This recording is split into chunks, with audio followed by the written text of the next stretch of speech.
Hi guys, this is me Hasan and welcome to Hasan academy. तो हम लोग सीख रहा था बॉन्ड ऑर्डर निकालना। डायटोमिक मॉलिक्यूल का बॉन्ड ऑर्डर किस तरह से ट्रिक का हेल्प से इजीली निकल सकते हैं, उसके ऊपर एक वीडियो ऑलरेडी मैंने बना दिया, चैनल पे है, आप जाके देख लो।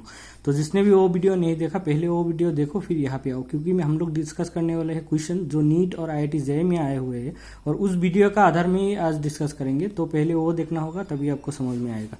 एक्चुअली उस वीडियो के लास्ट में हमने 2 क्वेश्चन डिस्कस भी किया था जो आया था गेट में, बट मुझे बाद में रियलाइज हुआ कि इस टॉपिक से, जो कि बॉन्ड ऑर्डर के ऊपर से, IIT JEE और नीट में बहुत ज़्यादा क्वेश्चन आता है, तो चलो उनके लिए बना ही देते। तो मैंने आज कुछ क्वेश्चन रखा है उनके लिए, तो वो डिस्कस करेंगे। तो चलो ये क्वेश्चन देखते हैं जो आया था नीट 2018 में। इसमें पूछा गया है क्या कि हाईएस्ट बॉन्ड ऑर्डर किसका है। तो आप पहले वीडियो अगर मेरा देख के आया होगा तो आपको पता चलेगा, उसमें मैंने एक ट्रिक बताया है कि हाईएस्ट बॉन्ड ऑर्डर किस तरह से निकाला जाता है। तो टोटल इलेक्ट्रॉन काउंट करना होता है। तो चलो इसमें काउंट करके देखते हैं एक के बाद एक। ये कितना, कार्बन का कितना होगा, 6 7 प्लस 1 1 माइनस हो जाएगा, ये हो गया 12, और ये हो गया 6 and 7 प्लस 1, दैट मीन्स 14। ये हो जाएगा 7 and 8 15, और ये हो जाएगा 6 and 7 13। तो यहाँ पे हम लोगों को टोटल इलेक्ट्रॉन कितना मिला, 12 14 15 and 13। और अगर उस लिस्ट आप देखोगे ना, तो उसमें से आपको पता चल रहा है कि जो 14 इलेक्ट्रॉन होता है ना, वो हाईएस्ट बॉन्ड ऑर्डर दिखाता है, दैट इज 3 दिखाता है। तो इसका आंसर हो जाएगा Cn माइनस, क्योंकि 3 से ऊपर होता नहीं, तो ये हाईएस्ट बॉन्ड ऑर्डर है, तो ये डायरेक्ट आंसर हो जाएगा। ये आया था नीट 2018 में, जो MBBS के बच्चे के लिए होता है 12th में। तो ये आया था नीट 2017 में। यहाँ क्या पूछा गया, the pair of species have the same bond order. तो सेम बॉन्ड ऑर्डर निकलने का 2 ही तरीका है इजीली निकलने का। एक तो जो हमारा मिडिल पॉइंट है, जैसे कि 14 हुआ, 14 से इक्वल डिस्टेंस में रहेगा, जैसे 13 हुआ या फिर 15 हुआ टोटल इलेक्ट्रॉन, तो दोनों का बॉन्ड ऑर्डर 2.5 होता है। 12 हुआ या फिर 16 हुआ, दोनों का 2 होता है। या तो इक्वल डिस्टेंस में रहना होगा या फिर वो सेम नंबर होना पड़ेगा टोटल इलेक्ट्रॉन का। तो चलो काउंट करके देखते हैं किसका कितना है। तो ये फर्स्ट पेयर का देखते हैं, कार्बन और ऑक्सीजन का कितना होगा। कार्बन 6, ऑक्सीजन 8, 14 हुआ। नाइट्रोजन और ऑक्सीजन का हुआ 15, तो ये तो हुआ नहीं, एक काट दो। तो कॉम्पिटिटिव एग्जाम में ऐसा नहीं कि एक के बाद एक आप करते रहोगे। तो एक अब सपोज आप कर लिया, तो B छोड़ के C भी कर सकते हैं। तो चलो C करके देखते हैं। तो C में कितना हुआ, carbon 6 and nitrogen 7, 6 7 13 minus 1 14, and CO का हो रहा है 6 and 8 14। तो ये हमारा आंसर लग रहा है। फिर भी आप बाकी सब करके देख लेना कि कहीं पे और है क्या, बट MSQ तो आता नहीं है नीट लेवल पे, तो यही होगा आंसर। एक ही करेक्ट आंसर रहता है, तो यही होगा। बट आजकल गेट और नेट लेवल पे MSQ रहता है, स्पेशली गेट में, तो आपको 2 आंसर भी करेक्ट हो सकते हैं। उस टाइम में आपको सब देखना होगा, बट 12 के बच्चे के लिए तो बस एक ही मिल जाए तो काफ़ी हो गया आंसर। तो यहाँ पे क्या दिया है, ये आया है नीट 2015 में। यहाँ पे दिया है करेक्ट बॉन्ड ऑर्डर, मतलब बॉन्ड ऑर्डर का हिसाब से अरेंज करना है, डिक्रीजिंग ऑर्डर पे होगा। तो यहाँ पे कुल मिला के सिर्फ 3 ही चीज़ है। एक हो गया O2 प्लस, तो O2 प्लस का कितना होगा, O2 का होता है 16 प्लस 1 15 होगा। 15 मतलब होता है 2.5 बॉन्ड ऑर्डर। और एक दिया है O2 मतलब 16 होता है, 16 का होता है 2। देन O2 माइनस, O2 16 15 16, और एक माइनस एक प्लस हो जाएगा, 17 हो जाएगा। 17 होने से ये हो जाएगा 1.5। तो सबसे ज़्यादा किसका है, सबसे ज़्यादा है 2.5। तो O2 प्लस सबसे ज़्यादा में आएगा, फिर आएगा O2, फिर आएगा O2 माइनस। तो ये कहाँ पे हमको दिखाई दे रहा है, ये है ऑप्शन B। तो B वाला करेक्ट आंसर हो गया। तो ये आया है JEE 2018 में। यहाँ पे क्या पूछा गया है, ये थोड़ा ट्रिकी क्वेश्चन है, तो इसके लिए आपको एक और चीज़ें पता होना पड़ेगा बॉन्ड ऑर्डर के अलावा। वो ये दिया है which of this is does not exist. यहाँ पे कौन सा है जो मॉलिक्यूल एग्जिस्ट ही नहीं करता।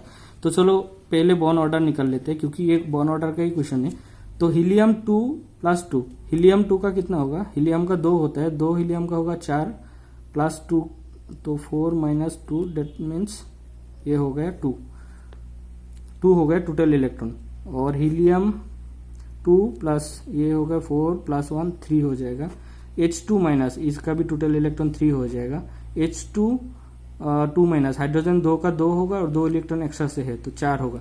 तो मैंने जो ट्रिक दिखाया वहां पे मैंने आपको दिखाया था कि अगर 4 इलेक्ट्रॉन टोटल इलेक्ट्रॉन हुआ तो उसका बॉन्ड ऑर्डर हमेशा 0 होता है, बॉन्ड ऑर्डर 0 होता है। और यहाँ पे एक बात स्टार देके लिख ही लो, मैं कलर करके देता हूँ।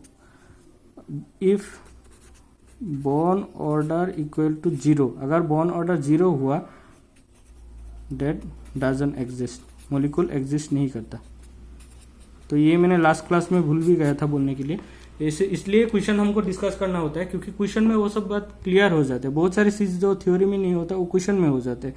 तो बॉन्ड ऑर्डर अगर 0 हुआ तो उस मॉलिक्यूल एग्जिस्ट नहीं करता।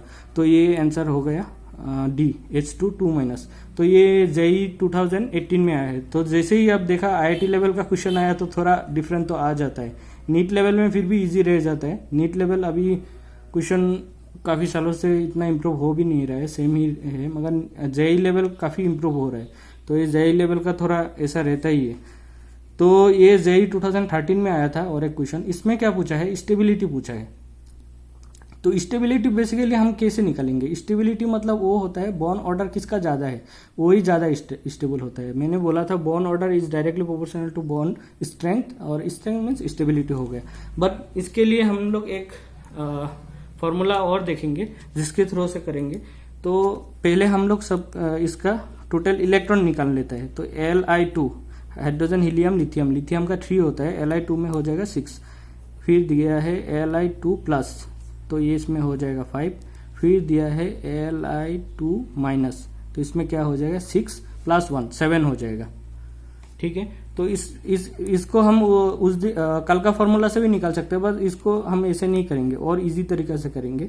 1s2 sigma star 1s2 and actually sorry ये यहाँ पे नहीं है, कलर से लिखते हैं तब अच्छा लगेगा। सिग्मा 1s, फिर सिग्मा आएगा 1s बट इसमें स्टार आएगा, फिर आएगा सिग्मा 2s, उसके बाद फिर आएगा सिग्मा 2s स्टार, और ऐसा आगे जाते रहेगा। बट इस क्वेश्चन के लिए हमको आगे नहीं जाना है क्योंकि यहाँ पे मैक्सिमम 7 इलेक्ट्रॉन ही है। तो एक सिग्मा 1s एक ऑर्बिटल में 2 इलेक्ट्रॉन होता है, तो 2 4 6 8, तो यहाँ तक काम चल जाएगा, हमारा मैक्सिमम 7 तक ही है। तो हमको क्या करना है, यहाँ पे अरेंज करना है इलेक्ट्रॉन, और उस हिसाब से हमको बॉन्ड ऑर्डर निकालना है। तो चलो नेक्स्ट पेज में करते हैं, यहाँ पे तो जगह है नहीं। तो कितना आया था, लिथियम 2 का 6 आया था, लिथियम 2 का आया था 6, लिथियम 2 प्लस का आया था 5, लिथियम 2 माइनस के लिए आया था 7। तो लिथियम 6 को अगर हम उस फॉर्मूला में अरेंज करें ना तो कितना होगा, सिग्मा 1s2 होगा, सिग्मा 1s जो कि स्टार होगा 2, और उसके बाद आएगा सिग्मा 2s2। जो स्टार होता है यहाँ पे वो होता है एंटी बॉन्डिंग, और जो स्टार नहीं है वो होता है बॉन्डिंग। तो फॉर्मूला क्या है, मैंने बोला था अगर MOT में जाना है तो फॉर्मूला कैसा होता है, bond order equal to bonding का पहले लिखो 4, 2 + 2 4, माइनस जो एंटी बॉन्डिंग का है, एंटी बॉन्डिंग का कितना है 2 divided by 2, that means 2/2 is equal to 1। तो ये हो गया 1। और ऐसे भी हम लोग को पता ही है 6 होने से 1 होता है, फिर भी करके देख लिया, और 5 होने से 0.5 होता है, तो फिर भी करके देख लेंगे। सपोज इसके लिए कर रहे हैं अभी, sigma 1s2 sigma star 1s2 कितना 4 हो गया, फिर सिग्मा 2s1। तो इसके लिए अगर बॉन्ड ऑर्डर निकालेंगे तो ये कैसे आएगा, ये आएगा 3 - 2 divided by 2, that means 1/2, that is 0.5। तो ये हो गया 0.5। अब 7 के लिए भी करके देख लेते हैं, पेज में आ रहा है ना, हाँ आ रहा है। तो 7 के लिए कर रहे हैं, तो 7 के लिए कैसे होगा, sigma 1s2 sigma star 1s2 sigma 2s2 2 4 6 और एक बाकी है वो आ जाएगा स्टार में, सिग्मा स्टार 2s1 1 होगा। तो इसका अगर बॉन्ड ऑर्डर निकालेंगे हम लोग कितना देखेंगे, bond order is equal to 2 4 4 - 3 divided by 2, 3 हुआ, इसका एंटी स्टार का 2, इस एंटी स्टार का 1, तो 2 जगह में एंटी बॉन्डिंग है 3, ये हो गया 0.5। तो यहाँ पे एक प्रॉब्लम आ गया, लिथियम 2 प्लस का भी 0.5 है बॉन्ड ऑर्डर, और लिथियम 2 माइनस का भी बॉन्ड ऑर्डर 0.5 है। तो इसको हम कैसे अरेंज करेंगे, तो इसके लिए फिर से एक एक स्टार देके एक बात लिख लो, if electron in anti bonding, अगर एंटी बॉन्डिंग में इलेक्ट्रॉन ज्यादा है that means that is more unstable, that is more unstable. तो यहाँ पे एंटी बॉन्डिंग में अगर इलेक्ट्रॉन ज्यादा है तो वो ज्यादा अनस्टेबल है। तो एंटी बॉन्डिंग में किसका ज्यादा है, Li2- का है, क्योंकि यहाँ पे 3 है और यहाँ पे सिर्फ 2 है, तो ये वाला सबसे अनस्टेबल होगा। तो चलो ऑप्शन में देखते हैं ये Li2- सबसे अनस्टेबल कहाँ पे है।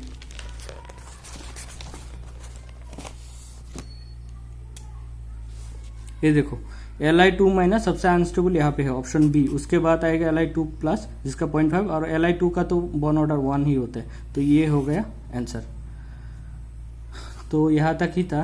तो ये एक्चुअली JEE और नीट का लेवल का था।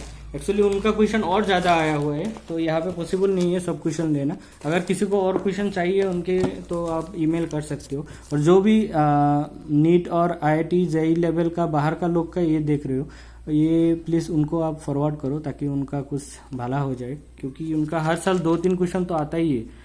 तो यही बस। अब अगर ये वीडियो यहाँ तक देख लिया तो शेयर करो, लाइक करो और कमेंट भी कर देना। Thank you for watching.